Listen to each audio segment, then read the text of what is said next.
What is up, Copy Squad, and welcome back to part 5 of the Heatseekers promo breakdown. In this part, we're going to finally wrap up the body copy of Heatseekers. I'm going to point out some things that I think are apparent weaknesses in the body copy, as well as summarize the overall flow and how they move from one section to another in the body copy leading up to the offer section. And also, there is potentially, maybe, shots fired from Money Matt Press at Agora Financial in the body copy here. I pointed out, I'm not sure, it could have been a mistake, but it looked kind of intentional. Let me know what you think. All right, let's go ahead and get started. One more thing. This is a really quick plug. If you signed up for the email list, and you can sign up for the email list by signing up for my swipe file. It's a link in the description below. When you sign up for the swipe file, you automatically get added to my daily copywriting emails, and I'll send out like copywriting tips, advice, things to make you a better persuader and marketer in general. But a lot of people, it's going to like the promotions tab on Gmail, or it's going to the spam thing. So make sure you're checking that, because you probably have missed some emails already. If you haven't signed up, why not? But yeah, I guess while I'm here, go ahead and please hit like on these videos if you find them helpful at all. Just even a little bit, you take something away, just hit like, because that really helps with the SEO, YouTube algorithm stuff. Leave comments if you have any questions or suggestions too. Brand new, this is just kind of winging it right now, so I'd love your feedback thus far, part 5, and the lives. All right, I'll let you see the thing now. Instead, buy stocks and go to sleep at night like I do, knowing your wealth has a potential to grow faster than Jack's Beanstalk. What the fuck? What is that stupid shit? Look at Green Dot, for example. Okay, so we're going to get more proof here, and that's cool. So fear and frustrations. We'll call it future pacing. Now you can go to sleep just like me, happy, fat, and sassy, or whatever. The company sells prepaid debit cards in about 100,000 convenience stores nationwide, including CVS, 7-Eleven, and Walgreens. Okay, Green Dot's an example. Here comes a piece of proof. Design a product for the financially impaired. That is, people who run their credit cards up despite having no money to pay their bills. Green Dot is not a revolutionary business by any means. When I found the company, I saw it had a war of this and that, and it was like I had found Derek Jeter's 1996 World Series bat selling in an antique shop for $100. Okay, cool. So I told everyone who would listen to buy up shares. Since then, stock has been on a non-stop joyride. We're going to see 3 to 6 here. Let's talk about Malibu Boats. This obscure business builds specialized boats for water skiing, blah, blah, blah. Doesn't matter, has the war and the cost per war. I knew this gem wouldn't stay undiscovered for long. 350, okay. So, 2. Then there's John B., blah, blah, blah, and so on. Unless you live in the South and enjoy eating pecans out of a can, you probably never heard of them. They sell nuts in grocery stores, cool. I noticed something no one else did. Had a war 8.1 and 0.96. I recommended it. Wowza! 623, son of a gun. I digress.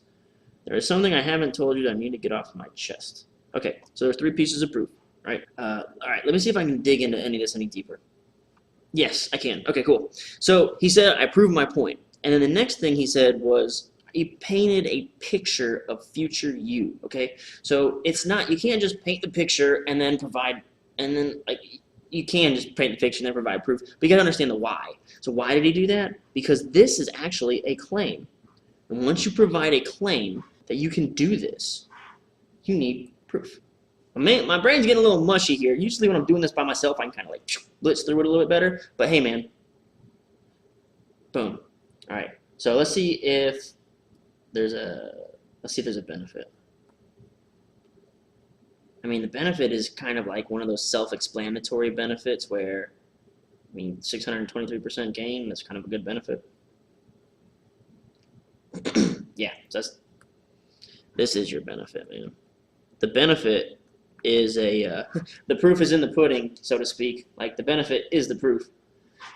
There's something I haven't told you that I need to get off my chest. All right, I'm interested in this. Yes, 100% true. As far as I know, I am the only undefeated individual in this entire industry. Again, doesn't mean I can't lose. Buying stocks is never risk-free. But the proof is in the pudding. Ah, it's right there. I just said that.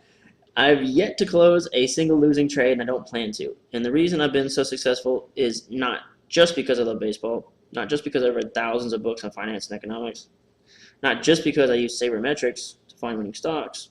It's because I focus my attention on some very specific subsectors of the market. One of my favorite overlooked, marginalized, and forgotten subsectors in the market is banking. Okay, so why is he talking about banking? Like, why even bring that up? I think this is going to be transition into what the product is. So we're kind of moving towards presenting your product. Let's see. Yes, I said it. Bank stocks, more specifically community bank stocks. He's saying that, but it doesn't go in line with the proof either. I'm not really sure why this is happening. I know how boring that sounds, but before you decide to quit reading because you think small bank stocks are below your pay grade, consider these facts. Banks are indispensable. Okay, can't buy a house, paper money, cash machines, shiny new toaster. Unlike, they always get paid from a bunch of stuff. Banks are protected due to federal regulation. They're required to undergo regular stress tests and ensure they always have enough cash. This protects the banks and the shareholders too. There's a lot of bank stocks. About 1 out of every 10 stocks is a bank stock. There are 838 of them trading on U.S. exchanges right now, and a whole lot of them are more around the entire world. Does this mean banks are invincible? No. Okay, so he created an objection. So this is my objection that he kind of created. And then here's a claim. These are actually good. That's the claim here. And these are your 4 pieces of proof. Does this mean all banks are invincible? No. If a bank has a WAR of 6 or higher, cost per WAR is less than 1. It's finding a ruby crystal under your pillow. You'd be crazy not to cash in. Look what happened on a single day. That day, 4 banks came on my radar. Each had a WAR of 6 or higher and cost per WAR less than 1. Now look how far they've traveled since then. Together they amassed 453 gains. That's cool. Again, not to sound like a broken record here, but all my closed trades, see, have been winners, all of them. I haven't lost money on a single bank stock, not a single one. And unless the Stay Puffed Marshmallow Man decides to level Wall Street tomorrow morning, I don't anticipate that will ever change. What is this dude talking about? This is what it takes to be undefeated. Discipline, determination, and painstaking obsession with detail. Okay, this bank thing has to come back around somewhere. I have to scrutinize every number on every SEC filing that a company has ever made. If I have to, until I feel comfortable enough betting my life stock will go up, that's exactly what I'll do. Okay, so this is a USP. We're kind of getting into like a USP of like, here's what I will present. I don't buy into hyperbolic nonsense. I don't listen to 30-year-old MBAs who think that because they took a class in microeconomics, they know the future. No one, I don't care if you're a wizard with enchantment powers like Warren Buffett's third cousin, no one can predict the future price of a stock. If anyone tells you otherwise, ignore them. There are no magic rings, flying monkeys, or mystical unicorns on stock charts that tell you when to buy and sell shares. This is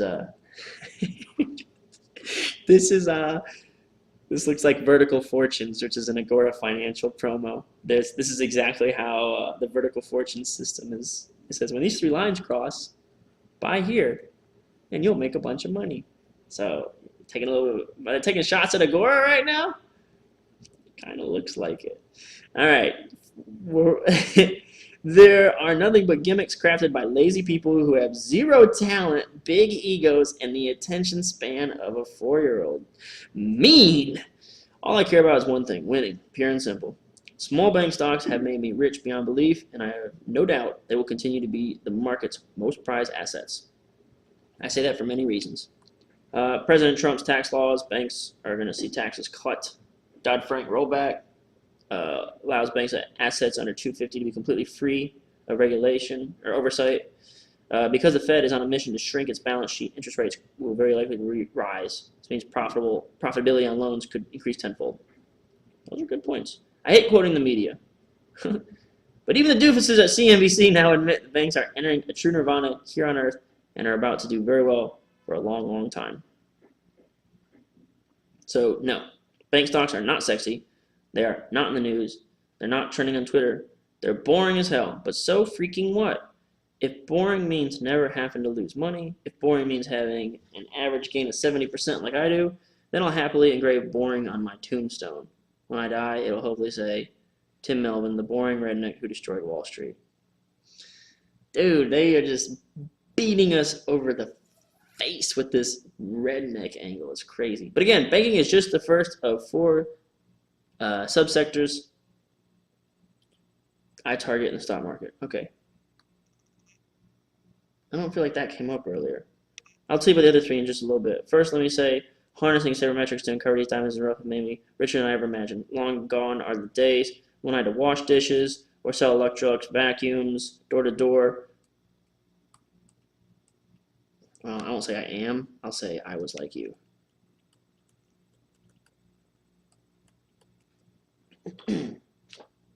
Okay, so today I live palatial Florida estate.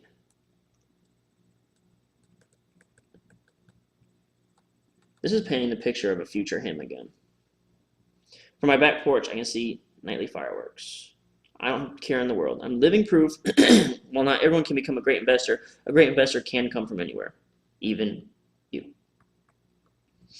I'm done talking about myself. This is an American Idol. I'm not trying to win a popularity contest. I'm doing this for one reason and one reason only. It's 2018. I'm tired of being the only undefeated person in this industry. Sure, it's great for bragging rights. I can claim superiority over blah, blah, blah. What do you freaking do? You gamble on other people's money. Congratulations. Fact is, I'm sick and tired. Okay, so why am I doing this?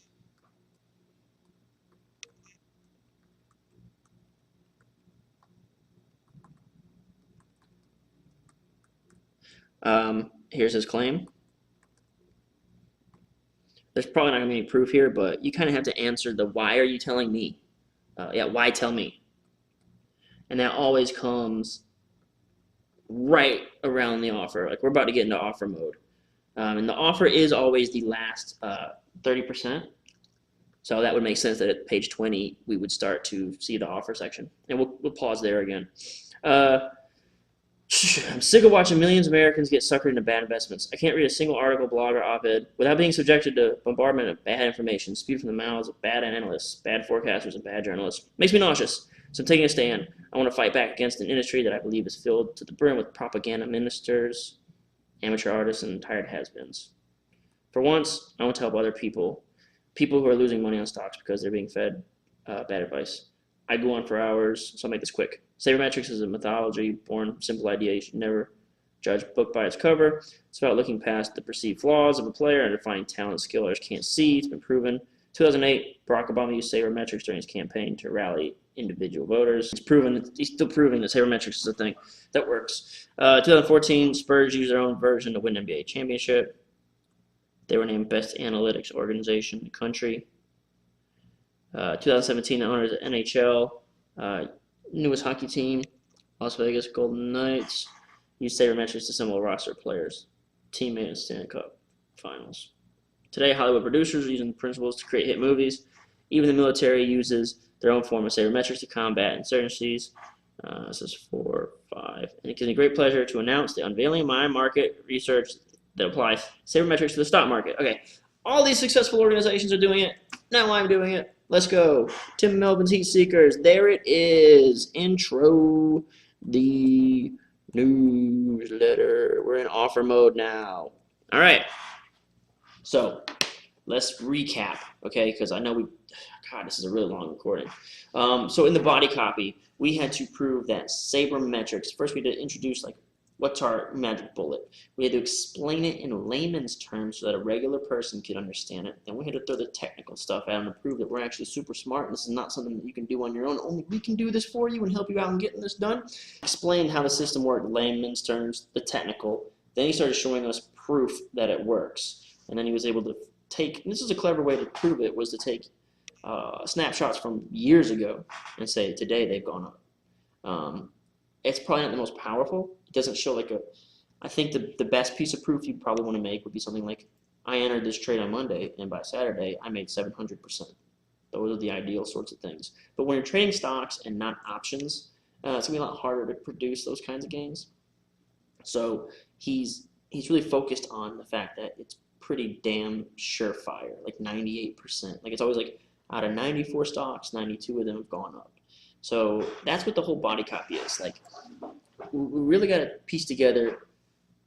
It's one thing to read it line by line, but you got to understand the sections and the logic as we developed and went through. I really do want to scroll again if my computer will not just like absolutely go ape shit on me. The banks things kind of came out of nowhere, and I don't think it was 100% necessary. And then he wanted to say, well, there's actually 3 other things. I feel like at that point, I'm not sure why that came up. If they were just trying to get that extra information about the product in there earlier or something. I feel like everything was kind of going smooth. You had me. And also, you weren't even talking about bank stocks in any of these proof points at all. And then all of a sudden, oh, bank stocks are the best. What the hell? So I think that was probably a weakness in the copy. I just think that could have been handled differently or just completely nixed and made it shorter. No big deal. I really liked how they used the back testing section here. I like how they gave her 2 pieces of proof. And then instead of just jumping into the 3rd piece of proof, they kind of created some more villains and told you, like, hey, man, I'm not even BSing you. I showed you 2, about to show you a 3rd, but first you should know these are stock gains. I'm not some huckster off of Wall Street, and these guys are telling you a bunch of BS, man. Here's a bunch of villains. By the way, here's number 3, and it's awesome. Here's the technical jumbo that, man, blood, sweat, and tears. Blood, sweat, and tears. This took me trillions of hours to figure out. Man, they really hyped up that redneck thing right there. The magic show must get better, right? So he kind of gave you the gains. They kind of do step up. We're kind of moving backwards here. Yeah. So he gives you a layman's explanation. He gives you the numbers. Now prove the numbers work. So he did that here. He proves the numbers, proves the numbers, proves the numbers. 3 pieces of proof. Okay. So what are you going to do next? He gives you 7 pieces of proof. All right. He transitions with, I get it, I'm a redneck, but I was able to do that. So the next thing, how do I do it? Here's how it works. How do I do it? He told you right here.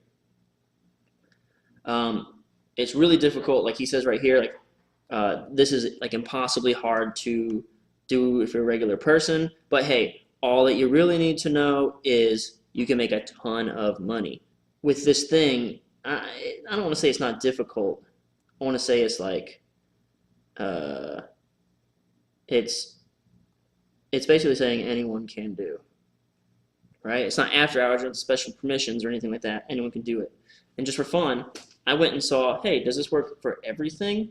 Boom, introduces back testing. So with the back testing, he was able to make the magic show get better. First, we were talking about individual stocks, all right? The magic show has to get better. Now, how do we make it better? We can either increase the gains, increase the speed at which we receive the gains, or he can do this, which is show an incredible amount of success and consistency and stability in this. And he did that right here. 98% win rate. So that's how you go, okay, so these are all these gains, right? But you know what's even better than all these gains? See, the magic show gets better. 98% win rate. That's even better. So you see how it gets better there? You don't even see it happening, but you have to go back and kind of look at it like that. So that's what we're doing here. I'm actually going to write that down.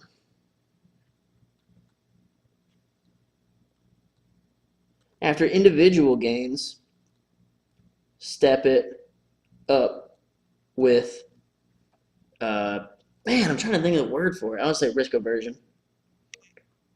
Risk, fuck it. Why am I dumb? Risk relief, okay? 98% win rate. And this is kind of like a thing you got to figure out as a copywriter. Is that something you want to drop super early on and spatter throughout the copy? Or do you want to kind of keep that ace in your back pocket so you can drop it like halfway through the copy and be like, oh, that was all great and that was all fantastic. But by the way, 98%, oh. So you got to kind of know what to drop, when to drop it. And another thing you'll notice is in these sections, they're only proving one thing. So if he's proving that it can make money or proving that this works, he doesn't switch subjects until he's completely gone through objection, claim, 3 pieces of proof, and the benefit, and then he switches subjects. He doesn't switch subjects in the middle of that, with the exception of he kind of did drop this, like, let me remind you, this isn't stock gains. But that's not like a, he didn't sit there and prove that. That was like, when he said that, that was it. That was the proof in itself. It didn't require like another section. He wasn't making like a gain claim or like a success claim or anything like that. All right, so let's do, okay, and I'm also going to make that note. You know, I should make the note on the thing. So So yeah, after you prove that it works, show that it always works. All right, sorry for slowing down the pace here. Moving along, insight, info, villains.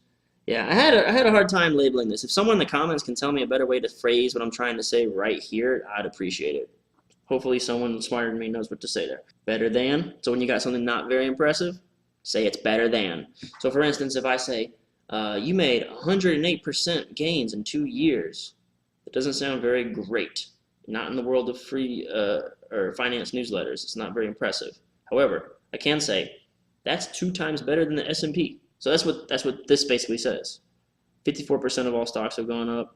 So this is better than that. Once he proved his point, he basically said, I just proved my point. He said, I've shown you 7 years of proof. So now you can relax.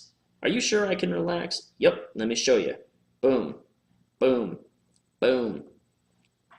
The proof is in the pudding, he said. He literally said it after I said it too, which is kind of cool. Then came the bank thing. Not 100% understanding why that happened. And then he came back down here and he repeated why, or he basically tells you, I'm like you. That's all bank stuff. Tells you, I'm like you, now I live in a palace. So anyone can do this, you can do this if you have the secret. Why am I doing this was the last thing before the pitch. And anytime you got a why am I doing this, it's going to be like, I fell on hard times. I came from the hood. I have humble origins. My daddy worked in a factory. Something like that is going to be the reason why I'm doing this for you today. So then after that, offer. I'm doing this for people like you. So in order to do this for people like you, I have this thing. It's my newsletter. Sign up today, and you'll either get this free report or access to my system. Something's coming. Like, it's never about the newsletter. The magic bullet is what's selling it. You're not selling the newsletter. You're selling the magic bullet. You're selling the system, the thing that the war. You're selling war. That's what you're selling here. And Heatseekers is kind of like that's why it comes in the last 30% of the promo. Okay, so I'm going to pause here. That's the body copy, okay? And really cool stuff we found so far. I saw some things that we could do better. I saw some things I thought were great. And after this, we're going to get into the offer section. All right, stay tuned.